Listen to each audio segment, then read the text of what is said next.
በዚህ አጋጣሚ አንሙት አብርሃም አሁን ውጭ ሀገር ይወጣል። ጋዜጠኛ አንሙት አብርሃም ታውቀዋለህ? ኤቢሲ የነበረው 10 ሴክተር ላይ ኢንቨስት ማድረግ እኛ ደግሞ ማንታወቅ ሰዎች ነን። ማድረግ ስለማንችል አንድ ሴክተር እንምረጥ ብለን ወሰን። ከዛ አንሙት አብርሃም ታንክስ አንሙት በዚህ አጋጣሚ ወንድማችን ባንክ ነው ማቋቋም ያለብን አለኝ። ከዛ እኔ አይሆንም ባንክ እኔ ከዚህ በፊት ዶክተር ጸጋና እንተና ብለውኝ አይቸው በጣም ውስብስብ ፕሮጀክት ነው ባንክ አይሆንም ስለው አንሙት ምን እንዳለ ይጠቃላ የኢኮኖሚ አንገቱ ባንክ ነው። በፍጹም ባንክ ነው የምናቋቁም እንጂ ማኑፋክቸሪንግ፣ እርሻ፣ ሰርቪስ፣ ሆቴል፣ ንግድ ምናምን እያልን አሁን ምን እንዳከረው ጉድ የለንም። የኢኮኖሚውን አንገቱን እንዘዋለን። አንገቱን ከያዝነው በኋላ ሌሎች ቅርንጫፎች በቀላሉ ይቋቋማሉ አለ። ታንኪዩ እኔ አንሙት በዚህ አጋጣሚ ለአማራ ባንክ አይዲያ መፈጠር ያንተ አስተዋጽኦ አለበት። ከዛ በኋላ በቃ ይሁን ተባለ። እነዛ 12ቱ ሐዋርያት ምላቸው እንግዲህ በላይነህ ጌታቸው አለ፣ ኤልያስ ጥሪት አለ፣ አሁን አሜሪካ ያለ ከተማ ስንታየው አለ፣ ዶክተር መንግስቱ ቦጋለው አዲስ አበባ ዩኒቨርሲቲ ኮሜርስ ምርጡ ወንድሜ፣ ሶፎኒያስ ዳዊት አስራደ እንዴው ላስታውሳቸው እስቲ ዶክተር ማን ነው ወልቂጤ ዩኒቨርሲቲ ዶክተር ይርጋን ናውጋው ፍሮም ወልቂጤ ዩኒቨርሲቲ ባይዞ በአካል ማንተዋወቅ ሰዎች ነን። ያንን ባንክ የመጀመሪያው ሚቲንጋችን ኢትዮጵያ ሆቴል ነበረ። በአካል ተገናኝተን የባንኩን ጥንስስ የጀመርነው ከዛ በኋላ ነው እንግዲህ እናቶ መላኩ የመጡት። እኛ እንትን ካልነው በኋላ ምንድነው መሰለ ትሪኩ ባይዞ የአማራ ባንክ ለምን ሰክሰስፉል ሆነ? 12 የማይተዋወቁ ግን ኢነርጂ ያላቸው ወጣቶች ባንክ እናቋቁማለን ብለው ተነሱ።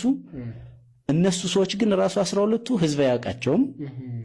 ከዛ ምን ወሰን ስትራቴጂክ ሙቭ ልንገረ እኛ እኮ አሁን ይሄን ባንክ ዘንደን ብሔራዊ ባንክ ፈቅዶልን ወደ ህዝብ ብንመጣ ምንም አክሲዮን አንሸጥም። ቢኮዝ አክሲዮን ማለት ትረስት ነው የሚሸጠው፣ እምነት ነው። የማይታወቅ ሰው አይታመንም። ስለዚህ ማንም አይገዛንም። ስለዚህ የተሻሉ ህዝብ የሚያውቃቸውን ሰዎች ወደፊት እናምጣ። እኛ ብናነሳሳው ፊት ላይ ግን ሌላ ሰዎችን እንጨምራለንና አደራጅ ኮሚቴውን ስናደራጅ ታዋቂ ሰዎችን አቶ መላኩ ፈንታን ሌሎችንም ሰዎች አመጣን። በተለይ በዚህ አጋጣሚ አቶ መላኩ ፈንታ መምጣት በጣም ባንኩን እንደገና ነው በጣም የቀየረው። ምክንያቱም እሱ ገቢዎች ሚኒስተር ነበረ፣ ታዋቂ ነው። በዛን ጊዜ ደግሞ ያው ታስሮም ነበረ እና የለውጡም ሙቭመንት ምናምን ስለነበረ አቶ መላኩ ባይዞ ብቃት ያለው ሰው ነው። በብቃት ደረጃ ምንም ከዚህ በፊትም ጽፌው አውቃለሁ። የሱ መምጣት በጣም ባንኩን ተርን አደረገው። እኛ አነሳሳ ነው። ከዛ ያደራጅ ኮሚቴው ሰብሳቢ ሆነ። ከዛ ላይ ደግሞ ምክትል ሆንኩኝ። ያው ባንኩን ከመጀመሪያው ከዛ በኋላ 34 ያደራጅ ኮሚቴ ባንኩን እንዲህ ዞረ። በቃ አክሲዮኑን በፌስቡክ ሸጥ ነው ባይዘ እኛም አሁን ፌመስ እና ፖፑላር የሆን ነው because of ባይዘ አማራ ባንክ ለኔ ትልቅ ባለውለታዬ ነው። በጣም ልጀም ነው ፌመስ አረገኝ። ያው አሁን ከረንትሊ ያለው ሁኔታ ብዙ ልክ ባይሆንም ነገር ይነሳል። ያው እንግዲህ ይመስለኛል አንድ ነገር ሲቋቋም ዋጋ ያስከፍላል።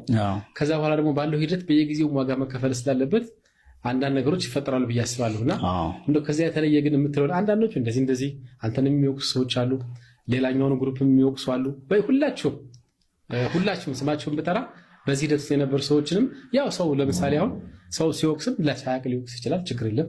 አንተን ስለሚያውቅ ብቻ አንተ ጋር ሊመጣ ይችላል። የሆነ ነገር አሁን ቢገጥመው አንድ ሰው ሄዶ አንተ ሊያስታውስ ይችላል። አሁን ከረንትሊ ለምሳሌ ያለ አይመስለኝም። ልክ ነው።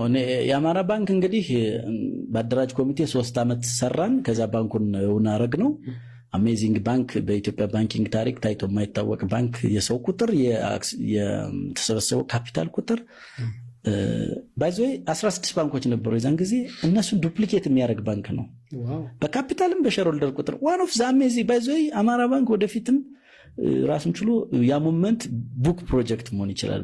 መጻፍ አለበት። እንዴት ማህበረሰብ ሲደራጅ ትልቅ ታምር እንደሚሰራ ማስተማሪያ የሆነ ፕሮጀክት ነው ባይዞ እንትን ፋውንዴሽን ፌዙ። ከዛ ኦፕሬሽን ላይ ሲገባ 3 ዓመት ያው ቦርድ ኦፍ ዳይሬክተር ሆኜ አገልግያለሁ። የስትራቴጂ እና የአይቲ ሰብ ኮሚቴ አባልም ነበርኩኝ። እንግዲህ እንደምታዩት ነው አግሬሲቭ ነበርና ብራንች ኦፕኒንግ ላይ በአንድ ጊዜ 300 ብራንች ነው የደረስነው። ኢቭን ባይዞ በጣም አሜዚንግ ነገር እያንዳንዱ ወረዳ አማራ ባንክ እዚህ ወረዳ ካልተከፈተልን የሚል ፒቲሽን ሁሉ ወደኔ ይመጣ ነበር። አለበለዚያ ካልከፈታችሁልን ክልል ርዕሰ መስተዳድር ጽሕፈት ቤት እንዳለን የሚሉ ወረድ ያን ያክል ነው ህዝቡ ባይዘው። አሁንም ቢሆን በአማራ ባንክ ህዝቡና ባለአክሲዮኑ ከፍተኛ ትረስት አለው። ምንድነው የገጠመን ቻሌንጅ? እንግዲህ በፋይናንስ የገቨርናንስ የሚባል ይሻል። ገቨርናንስ ማለት ምን መሰለህ? የመልካም አስተዳደር በጥሩ ኢንቴንሽን የተጀመሩ ፕሮጀክቶች መጨረሻ ላይ ዲስአፖይንትመንት ይሆናሉ። ለምንድን ነው የሚሆነው ካልክ ይሄ የግለሰብና የቡድኖች የጥቅም ፍላጎት ነው። ባይዘው ጥቂት እንግዲህ በጣም ብዙ ዋጋ ከፍለን ያመጣነውን ተቋም ጥቂት ሰዎች እና ቡድኖች ግን ለራሳቸው የግል መጠቀሚያ ኮንስፓየር ያደርጋሉ። ያ ነው የመልካም አስተዳደር ችግር ማለት። እኔ ቦርድ ከነበርኩ በኋላ ያው በሴራ ምክንያት ብዙ ድምጻችን ተጭበርብሮ የህዝብ ወከለን ውክልና ድምጻችን ተሰርቆ ከቦርድ ተገፍተን ወጣን። ያ ነው ቤዚክ ምክንያቱ። ወጣን። ከዛ በኋላ ያው ድምጻችን መሰረቁንም ስላወቅን ብሔራዊ ባንክ ከሰስ። ያው ይሄንን ችግር ያደረሱ ሰዎች የተወሰነ እርምጃ ተወስዶ እነሱም አልቀጠሉም። ያው እንትላቸውን ድምጻችን እንትን ያሉት ሉዝ ጌም ነው። ኪሳራ የሆነ ጌም ነው የተጫወቱት። ዊን እናረጋለን መስሏቸው፣ ግን ያው መልአኩ ቅዱስ ገብርኤል እያለ ምንም ነገር ባይዘው ክፉ ለራሱ በጎ ለራሱ። ክፋት ስትሰራ መልሶ የሚጠልፍ አንተ ነው። በጎ ስትሆን ደግሞ መልሰ ጥሩ የምትሆነው አንተ ነው። እና ወጣን።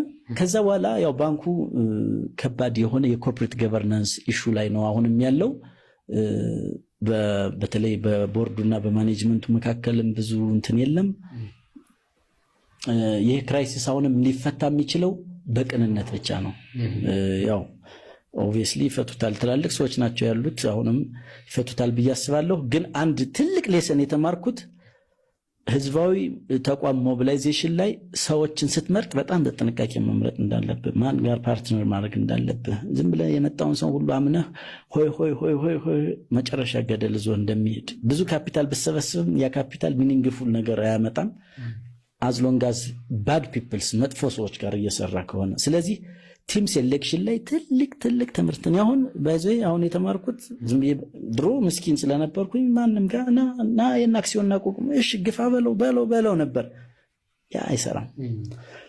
ትልቁ ሌሰን የተማርኩት ሰው ማለት ክፉ እንስሳ እንደሆነ ተምሬያለሁ። ሲያቀናም ጥሩ ነው፣